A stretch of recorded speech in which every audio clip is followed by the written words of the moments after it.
Muchísimas gracias, Orlando Viera, por visitarnos a lapatilla.com. Actualmente vives en Canadá, eres asesor de la Comisión Permanente de Política Exterior de la Asamblea Nacional, abogado y politólogo.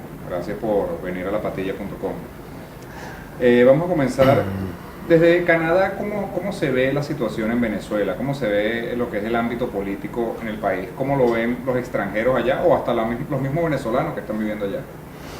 Sí, bueno, la situación venezolana ha despertado en Canadá una profunda preocupación, ¿no? Desde los sectores públicos en Canadá, el Parlamento canadiense, el gobierno canadiense, manifiesta una gran preocupación por lo que es la defensa de los derechos humanos. Y muchas de las situaciones que se han presentado en Venezuela a raíz de todo este proceso represivo que se ha vivido en el país. Pero también existe una gran preocupación humanitaria en cuanto a las carencias que atraviesa el país, los niveles de criminalidad, los niveles, digamos, de inflacionario, el desabastecimiento. Son situaciones que, por cierto, han tratado también de unir a la diáspora en Canadá para abocarse a ayudar al país en todas estas deficiencias. De tal manera que Canadá, uno de los países que goza de las democracias más estables del mundo, uno de los países que se describe como champion en materia de la protección de los human rights, de los derechos humanos, y un país que tiene elevadísimos niveles de calidad de vida y de costumbre y hábito cuenta dante de transparencia en la gestión pública. Obviamente, cuando ve que aquí tenemos un altísimo nivel de muertos por causa de criminalidad, de inflación, de carencias, de deficiencias, de violencia, y a eso le suma este proceso represivo y este proceso, digamos, de melting pot, como se derrite nuestra democracia, obviamente genera una profunda preocupación y un profundo abocamiento del gobierno en ayuda, del gobierno canadiense, quiero decir, en ayuda y denuncia de lo que ocurre aquí. Shannon estuvo en Venezuela y él dijo que vio una sociedad polarizada, o sea, que vio, eso quiere decir que hay como que dos mitades. ¿Tú ves que aquí en Venezuela haya dos mitades iguales o esté polarizada? Yo te comento honestamente que en nuestros números y en nuestros estudios sí seguimos teniendo una sociedad polarizada, pero no por mitades. No por mitades. Digo una sociedad polarizada porque todavía esa sociedad, o digamos ese polo chavista, que ha dejado de serlo, que se ha decepcionado, que está cansado y fatigado de lo que hoy vivimos, o que podríamos llamarlo también el chavista nostálgico, pero que en todo caso ha migrado en sus preferencias hacia la oposición, y en mediciones recientes la mejor fue el 6 de diciembre, lo hizo por castigo, pero no lo hizo realmente porque exista un proceso reflexivo, crítico de confianza y de seguridad sobre que sea una migración de plena identidad. Ese es el gran desafío de los actores políticos de oposición, de empezar a desanudar el país, de despolarizar el país.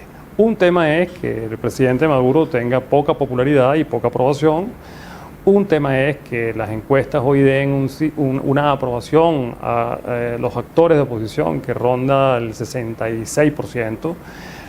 Un tema es que el país esté en una profunda fatiga, otro es que exista realmente un giro de mirada hacia una sociedad diferente, con un modelo diferente de ese chavista. ¿La oposición lo está logrando?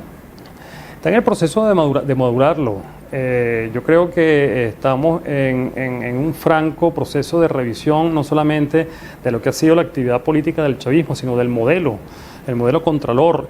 Y además no es una crisis que nació necesariamente con Chávez. El modelo de reparto viene rodando en toda nuestra democracia, tanto en la cuarta y en lo que queda ahora de la quinta. Y es un proceso de una profunda necesidad revisar hasta dónde podemos continuar con un, te repito, modelo rentista de reparto, donde la sociedad del conocimiento, de la innovación, donde la sociedad del individuo creativo, del individuo que se capacita, todavía está un poco rezagada. Ese es el desafío igualmente de los nuevos actores políticos y creo que hacia eso se está cabalgando. Si estamos cabalgando hacia eso, ¿en dónde nos encontramos actualmente? ¿En la mitad de ese camino, más allá de la mitad o muchísimo atrasado? No, mucho más. mucho más. Yo creo que si algo debemos nosotros aprender, qué ha significado los últimos 18 años de la era chavista, es que ese modelo de la economía de botín, de el político que llega al poder a meterle la mano a la riqueza petrolera y convertirse en el gran mesías que todo lo reparte, eso es un modelo que está en franco proceso de decantamiento. Es un modelo clientelar que ha resultado en lo que hoy tenemos. La crisis no es, a mi manera de ver, y sobre todo la generación que yo mismo represento, es una crisis que a mi manera de ver las cosas arrancó con la devaluación del bolívar en 1982, cuando ya en 1982 acabó la capacidad, terminó la capacidad del gobierno de seguir con ese rentismo, se convirtió de pronto en un gobierno, el de Luis Herrera, con pocos recursos petroleros, que lo llevaron a tener que administrarse sin petróleo. Esto se repite de una manera incluso más torpe en el gobierno de Lucinchi. Los gobiernos ulteriores no fueron más que un proceso, te repito, de abandono de ese clientelismo que no pudo ser atendido, y llegó Chávez.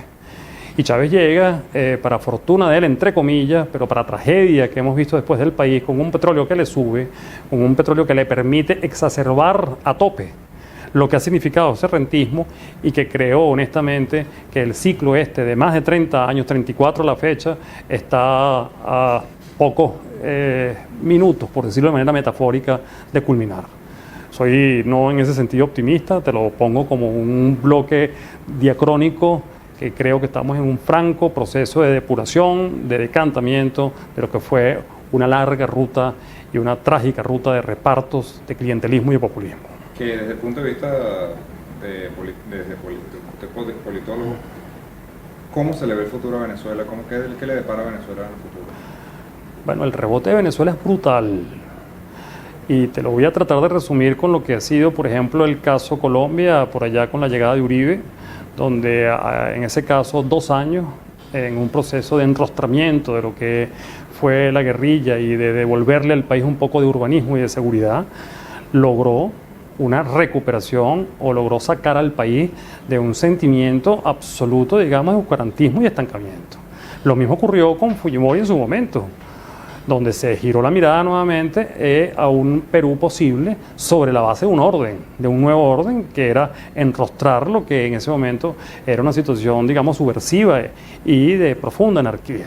Panamá, un pequeño país de Centroamérica, hoy se ha convertido en la primera economía en relación población-territorio del continente. Chile, la propia Brasil. Venezuela resulta, y te comento, que tiene 460.000 millones de dólares en el exterior, y ya se demostró que al tiempo de tú ofrecerle a ese 1,5 millones de venezolanos, quizás 2 millones a la víspera, que puedes generarle un gobierno mínimamente serio, mínimamente estable, con seguridad, la ansiedad de retorno del venezolano, sobre todo el que tiene, por decirte algo, menos de 10 años en la diáspora, es absoluta.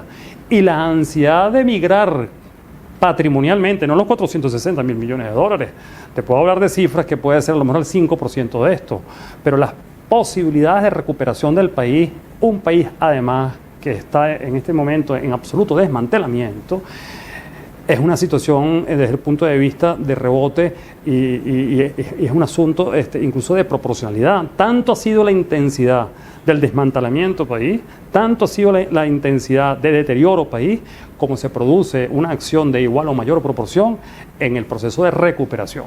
Entonces eso que a veces dicen que tardaremos generaciones para recuperar lo que ha sucedido en Venezuela es absolutamente falaz, y lo digo con toda responsabilidad. Incluso los jóvenes que se han ido producto de esta situación, los talentos venezolanos están ansiosos de regresar al país para que sus estudios, sus pericias, sus, digamos, habilidades, ponerlas al servicio de su país. Eso es Venezuela, un país muy virulento, un país muy volátil, un país de extremos, porque es un país que no ha dejado de ser saudita, pero un país con un potencial de recuperación absolutamente intenso, mucho más de lo que significó en su momento Colombia, de lo que significó en su momento, por decirte nuevamente, el caso panameño, o el caso chileno, o el caso mismo del Brasil, o el caso de Perú.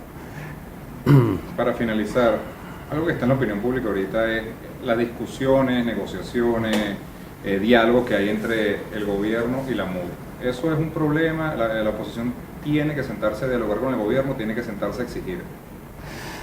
Mira, yo creo que a este nivel del partido, es normal que existan aproximaciones entre los actores políticos en discordia.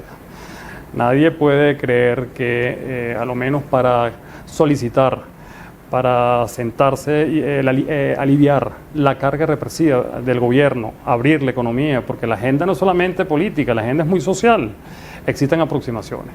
Que un actor político de la MUD esté generando, digamos, discusiones o diálogos o negociaciones soterradas sin autorización de la MUD, convirtiendo entonces, digamos, ese encuentro en una situación de representación grupal, bueno, eso es, digamos, recriminable. Entonces, pero en ese caso, la opinión pública está entendiendo que en quien tiene que pagar el costo político de aproximaciones no autorizadas o de abrogarse representación que no tiene, es ese actor político. No hay que colocar entonces a todos los actores políticos en un mismo saco y jugar un poco a nuestra propia autodestrucción. Es un momento de amalgamiento, es un momento de madurar todos la política, es un momento de entender que si le hemos endosado a los políticos la defensa de la democracia y de la libertad y el rescate del país, pues ellos también entienden mucho en ese riesgo que asumen, donde hay privados de libertad, donde incluso se arriesga la vida, deben tener algunas cuotas, obviamente, de poder para aproximarse al gobierno y aliviar las cargas de lo que estamos viviendo. Te repito, si uno se excede en esa suerte de endoso o de autorización, pues que sea él el que pague el costo político. Pero no podemos caer en la trampa de destruirnos a nosotros mismos y de pisar el peine del gobierno, siendo que al gobierno en que se encuentra en una situación más débil, devolvernos a nosotros con esa facilidad una suerte de percepción de que en la MUD te están engañando, de que en la MUD te están volteando. Eso yo creo que ya es una de las anécdotas, es una de las cosas que debemos aprender y madurar a estas alturas del partido. Muchísimas gracias, doctor, licenciado Luis Real, por visitarnos a lapatilla.com. Gracias a ustedes por la invitación. Muchas gracias.